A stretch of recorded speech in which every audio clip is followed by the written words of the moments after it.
The last call. Emily woke up to the sharp ringing of her phone. The room was dimly lit, with only the faint glow of a street lamp filtering through the curtains, casting eerie patterns on the ceiling. She sleepily reached for her phone, flipping it screen up. 3:17. Who could be calling at this hour? The anxious thought flickered through her mind. The screen displayed hidden number. Emily frowned, feeling an odd sense of unease, but she still pressed answer. Emily. The voice on the other end was distorted, as if breaking through static interference. Who is this? She whispered, feeling a cold shiver run down her spine. You have to listen to me. You don't have much time. The voice sounded tense, carrying an unmistakable sense of urgency. Tomorrow? Suddenly, the call cut off. Emily sat in silence, still holding the phone in her hand. Her heart pounded in her chest. She tried to convince herself that it was just a prank or a wrong number, but a deep sense of foreboding crept over her. She checked her call log. Unknown number. The call seemed to have never existed. Emily took a deep breath, sinking back into her pillow, but sleep refused to come. She stared at the ceiling, feeling an unshakable tension in her body. Her fingers trembled as she opened her messenger and typed a message to her friend. Hey, sorry for the late hour, but someone just called me from a hidden number. They knew my name. She hesitated, not sending it right away, as if sensing that she wouldn't like the response. Finally, she pressed send. The message status showed delivered, but within seconds it changed to unread. Emily placed her phone on the nightstand, deciding not to think about it until morning. Tomorrow she would figure it out. But before she could close her eyes again, the phone vibrated once more. The screen flickered. Hidden number. Now she knew this was no coincidence. The next morning, Emily woke up with a heavy feeling in her chest, as if something had been pressing down on her all night. Her sleep had been restless, filled with fragmented visions, distorted faces, voices calling her name, and a strange phone ringing, a call she could never seem to answer. The first rays of sunlight filtered through the curtains, but the lingering sense of unease remained. She sat up in bed, picked up her phone, and checked her call log again. There was still no record of the midnight call. It was as if it had never happened. Emily took a deep breath, trying to convince herself that it was just a dream, exhaustion, or an overactive imagination playing tricks on her. She headed to the kitchen to make herself some coffee, but as she passed by the mirror in the hallway, she suddenly froze. Her reflection looked different. Her eyes were slightly darker than usual, and her gaze seemed empty, as if something foreign was peering out from the depths of her consciousness. She blinked, and everything returned to normal. Swallowing hard, she turned away and continued walking, deciding not to dwell on it. But something deep inside her whispered that what had happened last night was far from ordinary.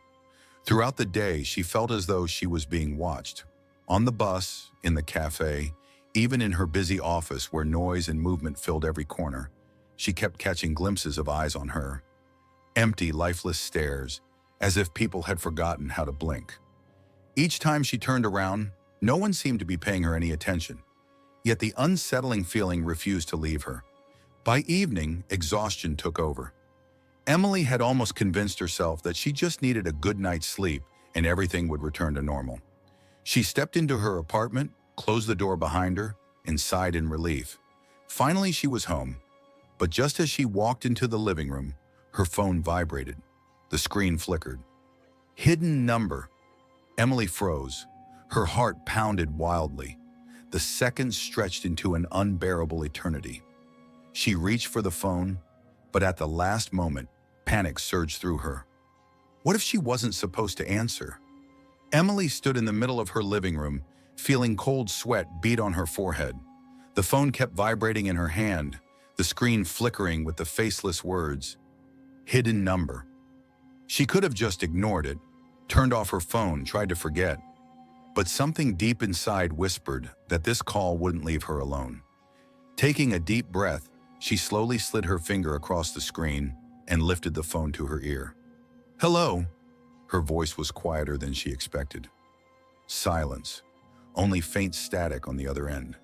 She was about to hang up when she suddenly heard that distorted, distant voice again.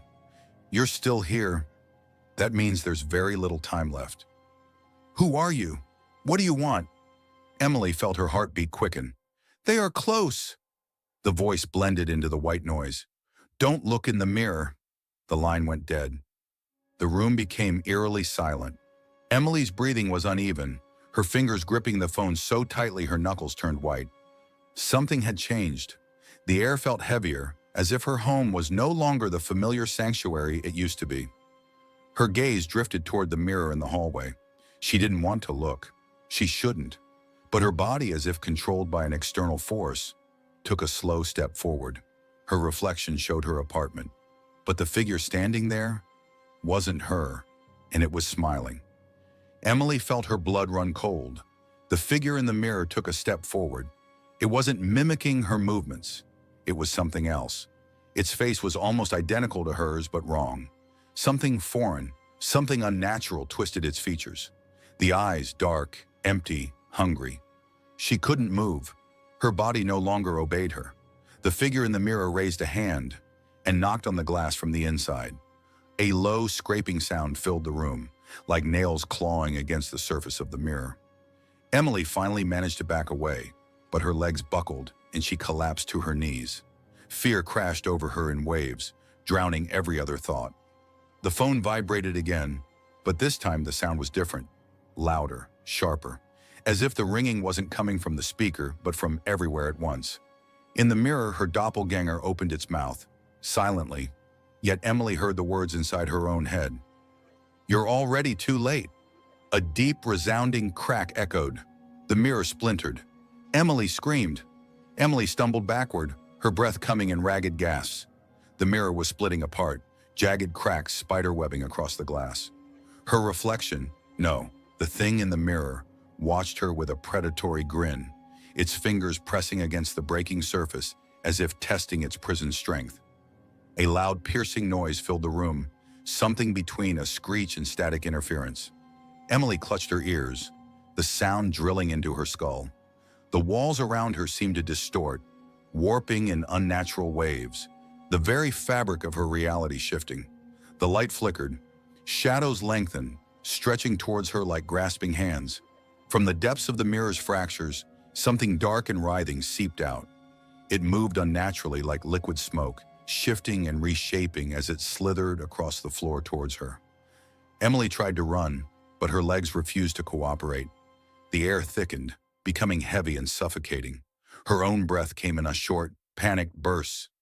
The phone vibrated in her palm again, the screen flashing erratically. It wasn't a number this time. It was a message. Don't let it out. Her mind screamed at her to move, to act. She forced herself to her feet, stumbling toward the mirror as the figure inside pressed harder against the glass.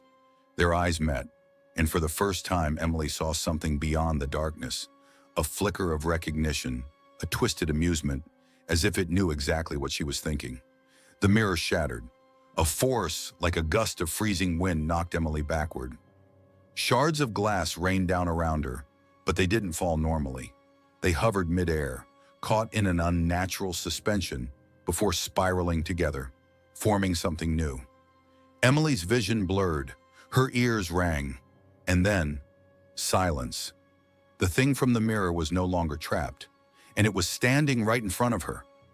Emily's breath hitched as she tried to comprehend what she was seeing. The creature, the doppelganger, stood motionless at first, its twisted smile never wavering. Then slowly, it took a step toward her. Its movements were fluid yet unnatural, as though gravity did not apply to it in the same way. She scrambled backward, her hands sliding across the floor, searching for something, anything to protect herself. But the room felt different now, warped, as if it wasn't entirely real anymore. The lights flickered more violently, casting the shadow of the creature in grotesque, elongated shapes against the walls. The air was thick with a scent that made her stomach churn. Metallic, almost like rusted iron. Blood. But there was no blood. Not yet. Emily's phone vibrated once more. She barely registered it, her gaze locked on the figure before her. The screen displayed another message, but this time, the letters appeared one by one, painfully slow. It's inside now. Her heartbeat slammed against her ribs. The creature cocked its head, as if listening to something only it could hear. Then it spoke, not with its mouth. The words echoed directly inside her head, crawling through her skull like whispered nightmares. "You let me out," Emily gasped. The voice was hers. She shook her head violently. "No," she whispered. "You're not real." The thing only chuckled, a horrible dry rasp that sent ice through her veins. Its features, though nearly identical to her own, began to shift, distorting subtly as if something beneath the skin was trying to emerge. The walls of her apartment seemed to ripple, distorting like reflections on water. The furniture flickered between solid and translucent, as if her very existence in this place was being rewritten. Then the lights went out completely. Darkness swallowed her, suffocating, absolute. She could still hear it breathing, just inches away. The sound was too close, too real. A hand, her own hand, but colder than ice, closed around her wrist. She screamed. Emily's scream dissolved into the void. The darkness around her felt alive, pulsating as if it had a breath of its own. The creature stood beside her, still gripping her wrist. Its skin was cold, clammy, as if it had just crawled out of something deep and dead. Suddenly, a phone rang in the silence. It didn't come from her hand. The sound was everywhere, too loud, too insistent. The screen of her mobile phone flickered to life, though the battery should have been long dead. A message appeared. "Answer. This is your last chance." Emily, gasping in terror, stared at the words. The creature beside her slowly lifted its head, its eyes, her eyes, glowing with endless, hollow darkness. "If you take the call, it all ends," a voice whispered inside her head. She didn't know whose voice it was. Hers. The creature leaned in closer, its lips twisting into a grotesque imitation of a smile. Emily did the only thing she could. She pressed accept. The world around her exploded with light. She opened her eyes. Pain shot through her body, heavy, paralyzing.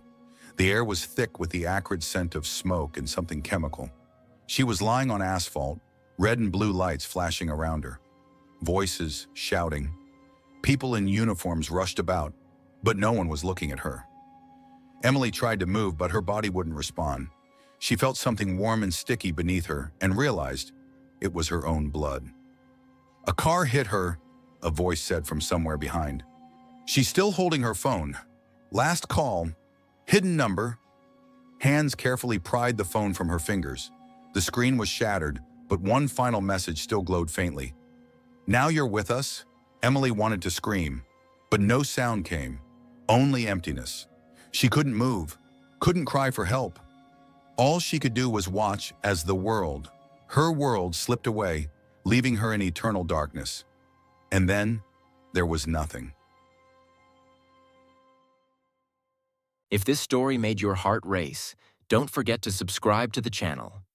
Hit the like button to support new chilling tales, and tap the bell. That way, you won't miss the next dose of horror. In the comments, let us know how much you enjoyed the story and which themes scare you the most. Who knows? Maybe your idea will become the next nightmare.